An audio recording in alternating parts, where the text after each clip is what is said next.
Hello, I am Dr. Sister M. Saroj A.C. from the Department of Education.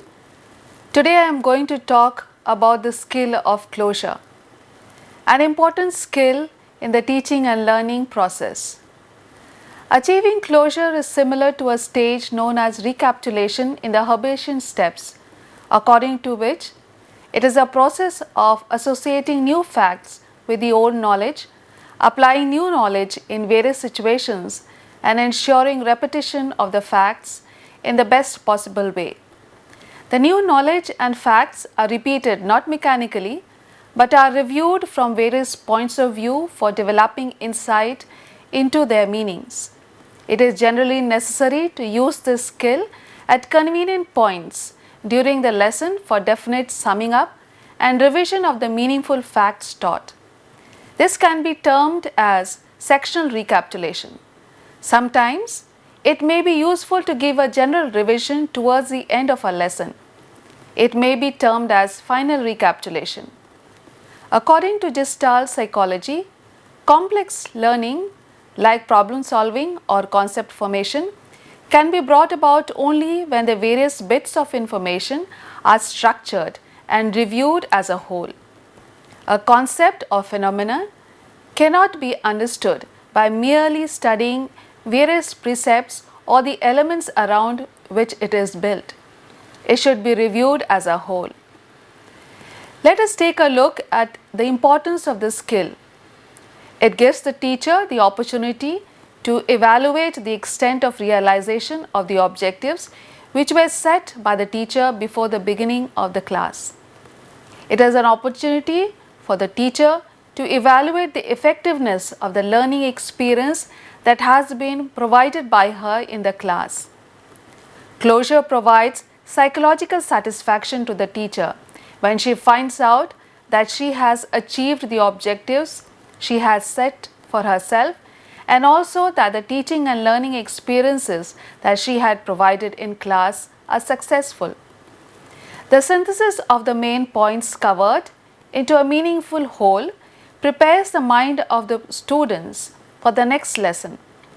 When the students are able to establish connection between all the teaching points, it helps them to structure a meaningful cognitive whole of their achievement.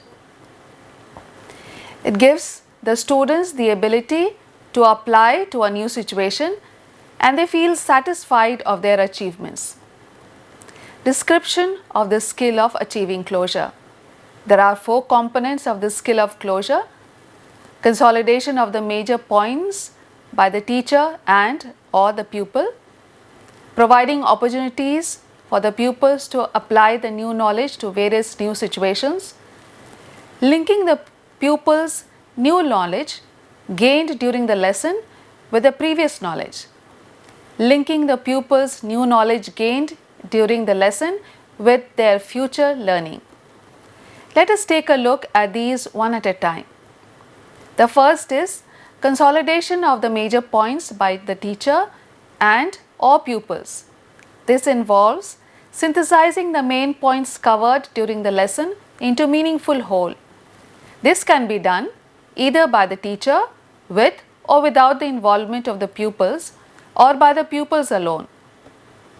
Students review the bits of information they have learnt and see the relationship between them.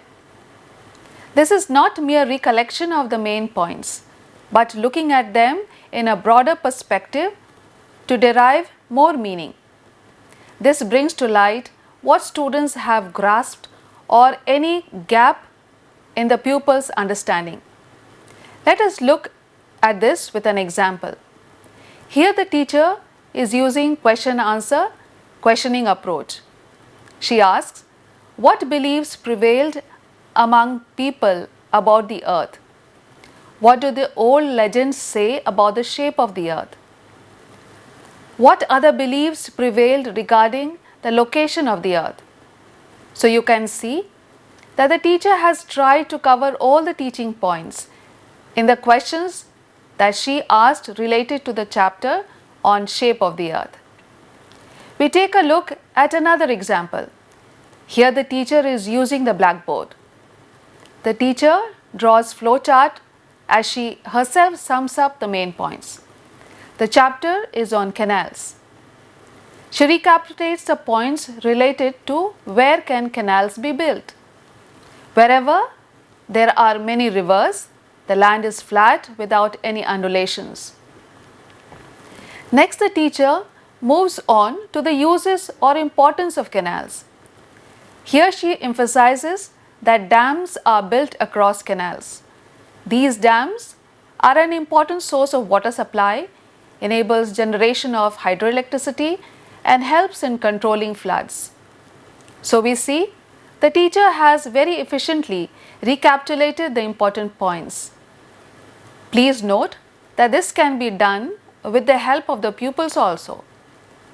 The next component is providing opportunities to the pupils to apply their new knowledge to various new situations. This involves creating situations where the students make use of their new knowledge in solving the problems in different or new situations.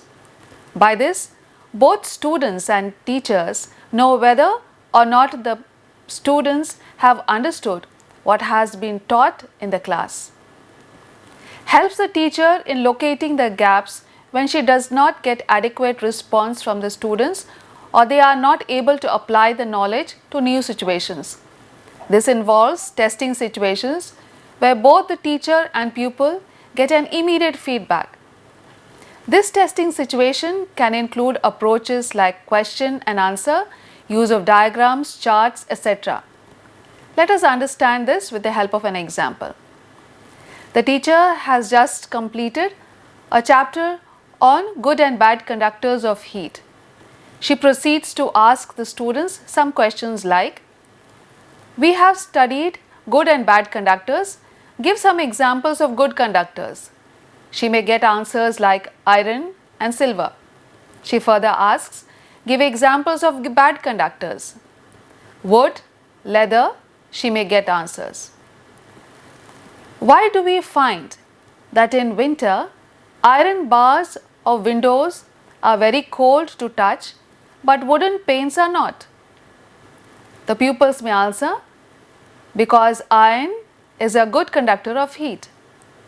So we saw how the teacher provided a new situation through the questions and the students had to apply the knowledge gained in the class to answer the questions of the teacher. We have another example. The teacher has taught in the maths class that the angle of a straight line is 180 degrees. Then she draws two lines crossing each other as seen in the diagram and asks them to find out the value of an angle when the value of another angle on the straight line is given. The next component is linking new knowledge with the previous knowledge of the pupils. This involves helping the students see relationship between the present and the previous knowledge.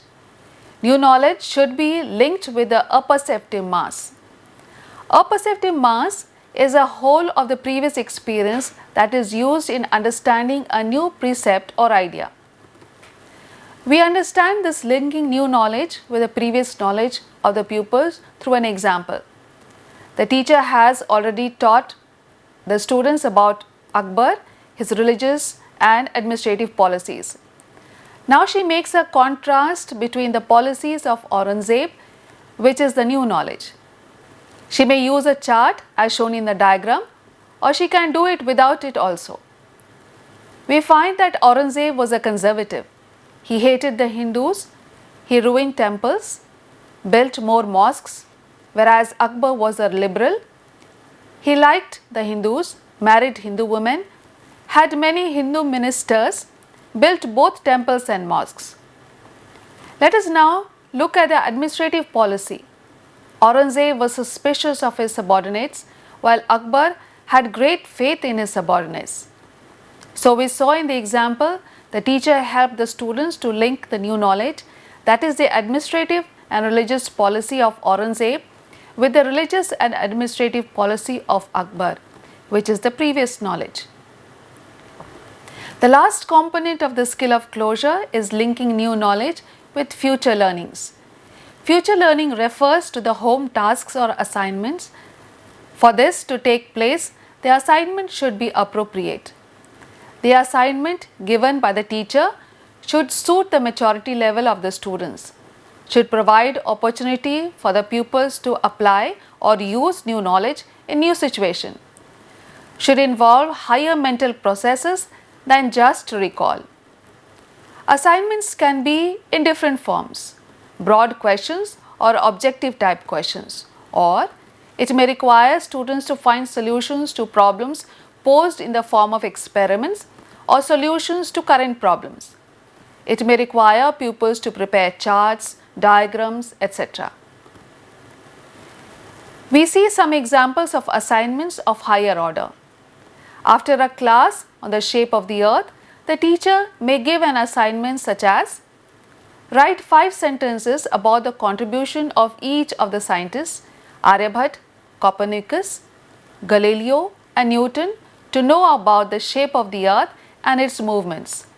Or draw a diagram showing the position of the earth in relation to the sun, other planets and their satellites at any 2 different points of time in a year. Or yet another example, draw a diagram showing the position of the earth in relation to the sun, other planets and their satellites at any 2 different points of time in a day. Next is a rating scale of the skill of closure. You can see in the table that it is on a 6-point scale, starting with 0, which is not at all, and the highest being 6 points, which is excellent. On the second column, we have the components. The comments are also to be written by one making observation. So that is all about the skill of achieving closure.